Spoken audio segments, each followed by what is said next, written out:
14 साल पहले जिस ताज होटल को आतंकियों ने किया था लहूलुहान, वहीं आज हुई यूएनएससी की अहम बैठक। NHAI ने जारी की इंफ्रास्ट्रक्चर बॉन्ड, केवल 10,000 रुपए से कर सकते हैं निवेश शुरू, मिलेगा FD से अधिक ब्याज।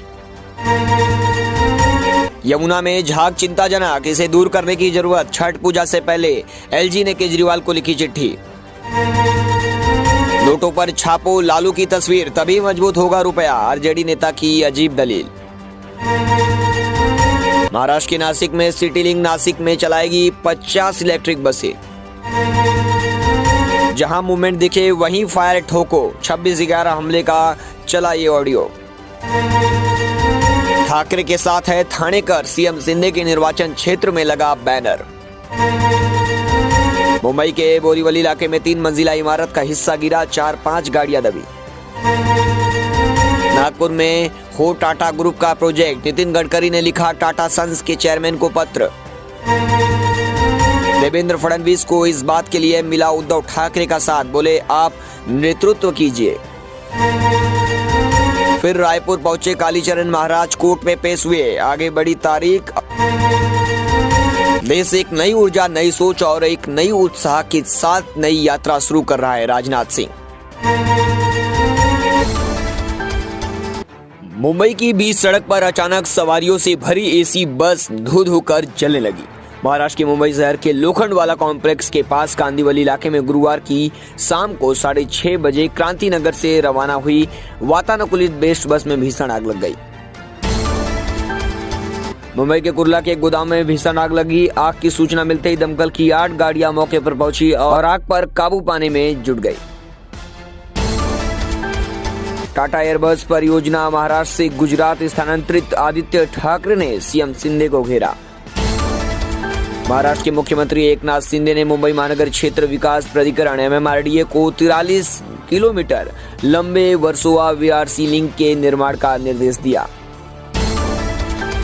गुजरात और हिमाचल प्रदेश विधानसभा, दिल्ली का MCD और मुंबई का BMC, ये कुछ बड़े चुनाव हैं जो आने वाले दिनों में होने हैं। मुंबई महानगर पालिका की अहमियत किसी विधानसभा चुनाव से कम नहीं है। मुंबई के ताज होटल में UNSC की आतंकवाद पर बड़ी बैठक होगी। विदेश मंत्री जयशंकर बोले, कभी नहीं भूलेंगे 26/11 हमला। मुंबई GRP का ट्विटर हैंडल हैक हो गया है, अधिकारियों ने जानकारी दी। GRP मुंबई के आयुक्त कैसर खालिद ने उसे अपील की है कि किसी भी शिकायत के लिए उनके ट्विटर हैंडल या हेल्पलाइन नंबर 1512 पर संपर्क करें। मुंबई में एक हैरान कर देने वाली घटना सामने आई है, जहां एक ऑटो रिक्शा चालक ने छोटी सी बात पर उसकी ऑटो में सवारी कर रहे यात्री को मौत के घाट उतार दिया। महाराष्ट्र सरकार के मंत्री अब्दुल सत्तार बीड जिले के कलेक्टर और जिला मजिस्ट्रेट से बेतुका सवाल पूछकर विवादों में घिर गए हैं। दारू पीते हो क्या? कलेक्टर ने चाय पीने से किया मना तो शिंदे के मंत्री ने पूछा बेतुका सवाल। 26/11 आतंकी हमले के मुख्य साजिशकर्ता अभी भी सुरक्षित हैं और उन्हें सजा नहीं दी गई है, जयशंकर। पुलिस के सामने गूंगा भी बात करने लगता है, ये कहावत तो आपने सुनी होगी, लेकिन मुंबई पुलिस ने इस कहावत को सच करके दिखाया है। दादर पुलिस ने 2 ऐसे चोरों को पकड़ा है जो पहले तो लाखों की चोरी करते थे और अगर पकड़े जाते थे तो खुद को गूंगा और बहरा बताकर सहानुभूति पाते हुए बच निकल जाने की कोशिश करते थे। ये दोनों चोर कर्नाटक से मुंबई सिर्फ चोरी करने के लिए ही आए थे और चोरी करते ही वापस कर्नाटक भाग जाते थे। चंद्रू 25 साल का और किरण मुर्गेश 19 साल का है। ये दोनों मूल रूप से कर्नाटक के रहने वाले हैं और मुंबई में कई चोरियों को अंजाम दे चुके हैं। आपको बता दें, किरण मुर्गेश को पुलिस ने चोरी करते समय ही पकड़ लिया था, जिसकी वजह से उसकी चोरी पूरी नहीं हो पाई। तो वहीं दादर में रहने वाले मिथुन बनगे ने 24 अक्टूबर को लक्ष्मी पूजा के दिन अपने घर के जेवरात और गहनों को बाहर निकाला और उनकी पूजा की। 25 तारीख की सुबह जब उनका परिवार सो रहा था, तभी अचानक मिथुन बनगे की आंखें खुली और उन्होंने देखा कोई अनजान शख्स उनके घर से वह गहने और जेवरात चुराकर भाग रहा है।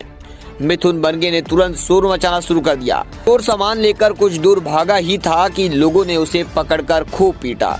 इस दौरान वहां पुलिस भी आ गई। पुलिस और बाकी लोगों को देखकर चोरों ने हाथ के इशारों से बात करना शुरू कर दिया और खुद को गूंगा और बहरा साबित करने की कोशिश करने लगे। इसके बाद चंद्रू और किरण को पुलिस ईएनटी स्पेशलिस्ट के पास ले गई और दोनों की पूरी तरह जांच कराई गई। ईएनटी स्पेशलिस्ट ने चेकअप किया तो यह स्पष्ट हो गया कि दोनों बोल और सुन सकते हैं। किरण और चंद्रू दोनों अलग जगह चोरियां कर रहे थे, लेकिन पकड़े जाने के बाद दोनों ने गूंगा और बहरा बनने की एक्टिंग की, जिस वजह से पुलिस को शक हुआ कि ये दोनों एक ही गैंग से ताल्लुक रखते हैं और एक दूसरे के साथी हैं। चंद्रू जिस घर में चोरी करने गया था वह घर एक बिल्डिंग के 5वीं मंजिल पर था। अब पुलिस इस बात की जांच कर रही है कि चंद्रू को कैसे पता चला कि उस घर में पूजा के लिए लॉकर से बाहर निकालकर जेवरात रखे गए हैं। कौन उसके साथी हैं जो इसमें उसकी मदद कर रहे हैं। इसके साथ ही उनके अलावा कितने लोग हैं जो इनके साथ सिर्फ चोरी करने के लिए मुंबई आए थे।